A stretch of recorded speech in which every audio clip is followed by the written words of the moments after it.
हमारे यहाँ 25 से 30% पॉपुलेशन ऐसी है जिनको रात में खाना खाने के बाद उनको ऐसा महसूस होता है क्योंकि छाती में जलन हो रही है, पेट का कंटेंट मुंह तक आ रहा है, एसिड आ रहा है, जिसकी वजह से गले में बहुत ज़्यादा जलन महसूस होती है। बात कर रहा हूँ दोस्तों मैं GERD यानी कि गैस्ट्रिक ईसोफेरेंजियल रिफ्लक्स डिजीज या डिसऑर्डर के बारे में।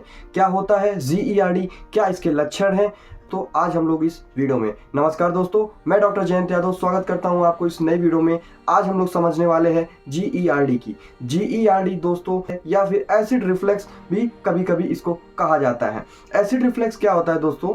कभी आपने ऐसा महसूस किया होगा कि आपने खाना खाया, उसके थोड़ी देर बाद आपके पेट से जो है ऊपर की तरफ कुछ आता है, एसिड आता है, या कभी कभी खाने का कंटेंट मुंह तक आ जाता है, जिसकी वजह से आपको छाती में बहुत ज़्यादा जलन होती है। आपके गले में आपको ऐसा लग रहा है कि कुछ बहुत सा जलने वाला कुछ पदार्थ आ गया है। ये दोस्तों कुछ और नहीं, आपके पेट में पाने एसिड, जिसको हम लोग एसिड बोलते हैं, या गैस्ट्रिक कंटेंट भी आता है, जिसकी वजह से हमें आपका जो है आहार नली, जिसको इसोफेगस बोलते हैं, इसमें जलन महसूस होती है। लगता है कि छाती में बहुत ज़्यादा जलन हो रही है। कभी कभी मरीज बहुत ज़्यादा परेशान हो जाते हैं क्योंकि ये चेस्ट रीजन से आता है। लोगों को लगता है कहीं ये हार्ट अटैक तो नहीं, तो ऐसी समस्या देखने को मिलती है। इसके अलावा दोस्तों अगर लंबे समय तक ये आपका GERD की समस्या बनी रहती है तो आपका जो है लैरिंग, आपका इन्फ्लामेशन, सूजन हो जाती है, जिसकी वजह से लैरेंजाइटिस आपको हो सकता है। लैरेंजाइटिस हो गया यानी कि आपको लैरिंग्स में सूजन हो गया है, तो आपको बोलने में भी दोस्तों समस्या आएगी।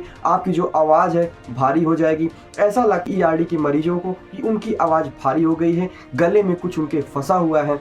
इसके अलावा दोस्तों रिफ्लेक्स बार बार आपको होता है, मुंह तक ये एसिड आता है। मरीज ऐसा बताते हैं कि साहब रात में सोते वक्त ये कभी कभी हमको ऐसा लगता है कि हमारे मुंह में कुछ आ गया, जिसकी वजह से उनको बहुत ज़्यादा मुंह में जलन महसूस होती है, खट्टापन लगता है और ऐसा लगता है कुछ कड़वा सा पदार्थ मुंह में आ गया। ये कुछ और नहीं दोस्तों, आपका एसिड होता है।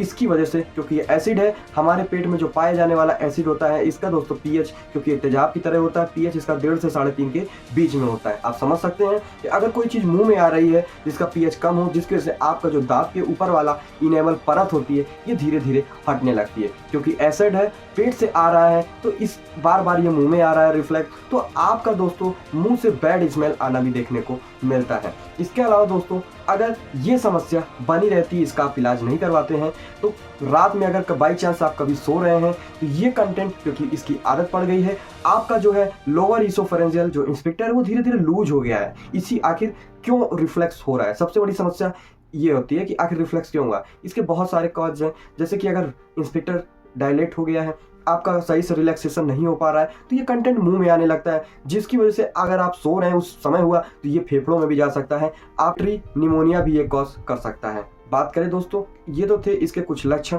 अब आपके मन में सवाल आएगा कि यार कभी कभी मैं भी खाना खाता हूँ, थोड़ी देर बाद मुझे भी ये समस्या होती है कि मेरे पेट से कुछ मुंह में आ गया, तो क्या मुझे भी एसिड रिफ्लेक्स या GERD की समस्या हो गई है? नहीं दोस्तों, आमतौर पे जो एसिड रिफ्लेक्स है कभी ना कभी किसी को होता है। आपको भी हुआ होगा, मुझे भी होता है। लेकिन अगर साइंस ऐसा मानती है कि ये जो एसिड रिफ्लेक्स के जो लक्षण हैं, ये एसिड रिफ्लेक्स अगर आपको हफ्ते में 3 बार से ज़्यादा बार हो रहा है, तो आपको GERD की शुरुआत हो गई है। आपको अपने डॉक्टर, नज़दीकी डॉक्टर के पास जाके उसका उपचार शुरू कर देना चाहिए।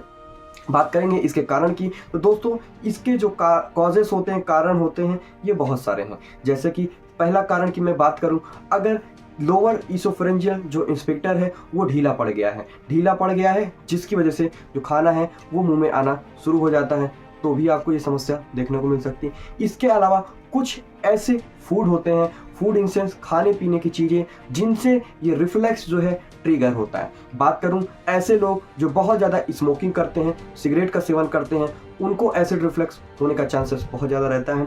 इसके अलावा वो लोग जो अधिक मात्रा में कॉफ़ी का इस्तेमाल करते हैं, माना जाता है कि कॉफ़ी भी आपका एसिड रिफ्लेक्स को ट्रिगर करती है। इसके अलावा प्रेगनेंसी में भी देखा जाता है कि वो महिलाएं जो प्रेग्नेंट हैं वो ऐसा बताती हैं कि उनको भी बहुत ज़्यादा एसिड रिफ्लेक्स की समस्या आती है। क्योंकि प्रेगनेंसी के दौरान हुआ है तो ये उतना डेंजरस नहीं होता। आफ्टर 9 मंथ ये इसके जो समस्या है धीरे धीरे कम हो जाती है, या अगर दिक्कत बनी है तो उसको ट्रीट करके उसको ठीक किया जा सकता है। इसके अलावा दोस्तों एनाटॉमिकली नहीं, मैं बोलूँगा एक ऐसी समस्या होती है जो कि हमारे, जिसको हम लोग हाइटस हर्निया भी बोलते हैं, हाइटल हर्निया। अगर ये किसी को हुआ है तो ऐसे लोगों में भी दोस्तों आपको GERD का सामना करना पड़ सकता है। इस वीडियो में मैंने आपसे बात की क्या होता है GERD, क्या उसके लक्षण है, क्या क्या कारण हो सकता है। अगली वीडियो में बात करेंगे कि आखिर GERD को कैसे डायग्नोस कर सकते हैं और कैसे उसका ट्रीटमेंट किया जाता है। तो वीडियो में लास्ट तक बने रहने के लिए बहुत बहुत धन्यवाद। Thank you for watching this video. Have a nice day.